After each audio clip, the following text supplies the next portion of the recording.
28 अप्रैल 1988 की दोपहर हवाई का हिलो इंटरनेशनल एयरपोर्ट। यहां एक जहाज पर सवार हो रहे यात्रियों को नहीं पता था कि उनके साथ कुछ देर बाद इतिहास की सबसे विचित्र घटनाओं में से एक घटना घटने वाली है। उन्हें क्या पता कि वे जिस हवाई जहाज में बैठ रहे हैं 24,000 फीट की ऊंचाई पर उसकी छत ही उड़ जाएगी और इतना होने के बाद भी वे जिंदा बचे रहेंगे। आज भी इस उड़ान के यात्री घटना को याद कर सिहर जाते हैं। अलोहा एयरलाइंस की इस फ्लाइट को हवाई की राजधानी होनोलुलु लैंड होना था। कहने को यह सिर्फ 35 मिनट की फ्लाइट थी, लेकिन जिंदगी और मौत के खेल ने इसे बहुत लंबा बना दिया था। दूरी कम होने के कारण यह फ्लाइट दिन में कई फेरी लगाती। उस रोज ये इसकी 7वीं फेरी थी। फ्लाइट की कमान कैप्टन रॉबर्ट स्कॉर्नस्थाइमर और फर्स्ट ऑफिसर मिमी टॉम्पकिंस के हाथ में थी। दोनों को 12,000 घंटे प्लेन उड़ाने का अनुभव था। कैप्टन ने फ्लाइट में सब कुछ चेक किया और उड़ान भरनी शुरू की। जब फ्लाइट अपने सफर की आधी दूरी तय कर चुकी थी, तब वह 24,000 फीट की ऊंचाई पर थी। फ्लाइट में कुल 95 लोग सवार थे। इसी दौरान 1:48 पर जब सभी यात्रियों को ड्रिंक सर्व की जा रही थी, तभी सबको अचानक एक जोर का झटका लगा। सामने जो नजारा था उसे देखकर सब दंग रह गए। प्लेन की बॉडी यानी फ्यूसलेज का एक हिस्सा हवा में उड़ गया था।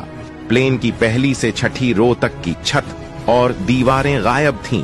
स्वाभाविक है कि इतनी ऊंचाई पर अगर प्लेन की छत ना हो तो लोग बाहर की ओर खींचने लगेंगे। लेकिन गनीमत यह रही उस समय सबने सीट बेल्ट बांधी हुई थी, क्योंकि सफर सिर्फ 35 मिनट का ही था। अगर सीट बेल्ट ना बांधे होते तो सभी हवा में उड़ जाते। हालांकि चुनौतियां अब भी बनी हुई थीं। सबसे बड़ी परेशानी थी ऑक्सीजन की कमी। प्लेन में ऑक्सीजन मास्क तो थे, लेकिन वे छत में लगे होते हैं और छत गायब थी। देखते ही देखते लोग घुटन महसूस करने लगे। दूसरी ओर जब लोगों ने पता किया कि क्या प्लेन का कॉकपिट बचा हुआ है, पाया कि कॉकपिट तो बचा है, लेकिन सिर्फ फ्लोर के एक टुकड़े से जुड़ा हुआ। उसका दरवाजा जाम हो चुका था। अब सवाल यह था कि क्या पायलट जिंदा है? अगर नहीं तो सबका मरना तय है। इसी दौरान एक फ्लाइट अटेंडेंट ने लोगों से पूछा कि क्या कोई प्लेन उड़ा सकता है। इस सवाल ने सबको बेचैन कर दिया, लेकिन फिर सबने देखा कि प्लेन नीचे जा रहा है, लेकिन गिर नहीं रहा। एक निश्चित गति से ऊंचाई कम हो रही थी, जिसका मतलब था कि पायलट जिंदा है। पायलट कुछ मिनटों में प्लेन को 10,000 फीट की ऊंचाई तक ले आए, जिससे ऑक्सीजन पाने में आसानी हुई। फिर एक और समस्या हो गई। प्लेन की बॉडी पर इतना भयंकर जोर पड़ा कि कॉकपिट ही टेढ़ा हो गया।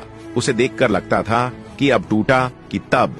अब प्लेन की कमान पायलट रॉबर्ट स्कॉर्नस्थाइमर के हाथ में थी। इसी दौरान को पायलट मिमी टॉम्पकिंस से नजदीकी एयर ट्रैफिक कंट्रोल से संपर्क किया, लेकिन बात नहीं बनी। नजदीकी एयरपोर्ट कहलुई था। एक अजीब समस्या यह थी कि ऊंचाई अधिक होने के कारण किसी को कुछ सुनाई नहीं दे रहा था, लेकिन किसी तरह एयरपोर्ट से संपर्क हो गया। वे समझ गए कि कोई बड़ी मुसीबत है।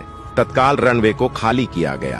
अब समस्या यह भी थी कि फ्लाइट का कॉकपिट टूटे होने के कारण उसे मोड़ा नहीं जा सकता था, और जिस जगह कहलुई एयरपोर्ट स्थित था वहां फ्लाइट को ले जाने के लिए 2 पहाड़ियों के बीच से गुजारना था।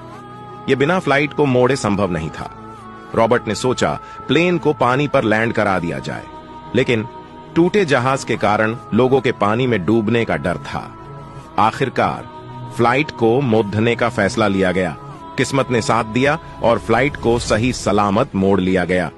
जब फ्लाइट एयरपोर्ट के पास पहुंची तो अधिकारियों ने उसे दूरबीन से देखा। फ्लाइट की जो स्थिति उन्होंने देखी उससे उनके होश फाख्ता हो गए।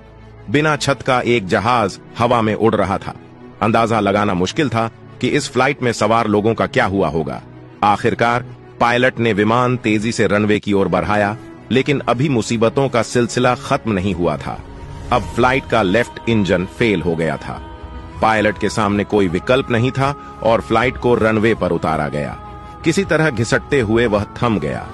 हादसे में 7 लोगों को गंभीर चोटें आईं। लगभग 60 लोग घायल थे और सिर्फ एक मौत हुई थी।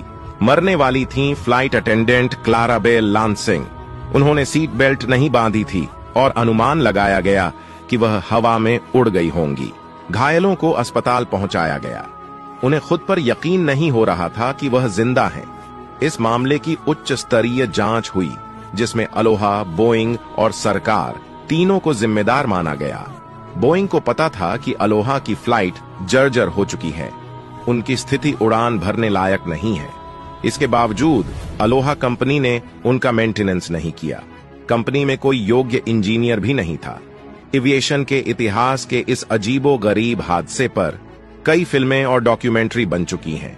अगर आपको यह जानकारी पसंद आई हो या कुछ नया सीखने को मिला हो, तो प्लीज इसे दूसरे सोशल मीडिया नेटवर्क पर शेयर जरूर करें।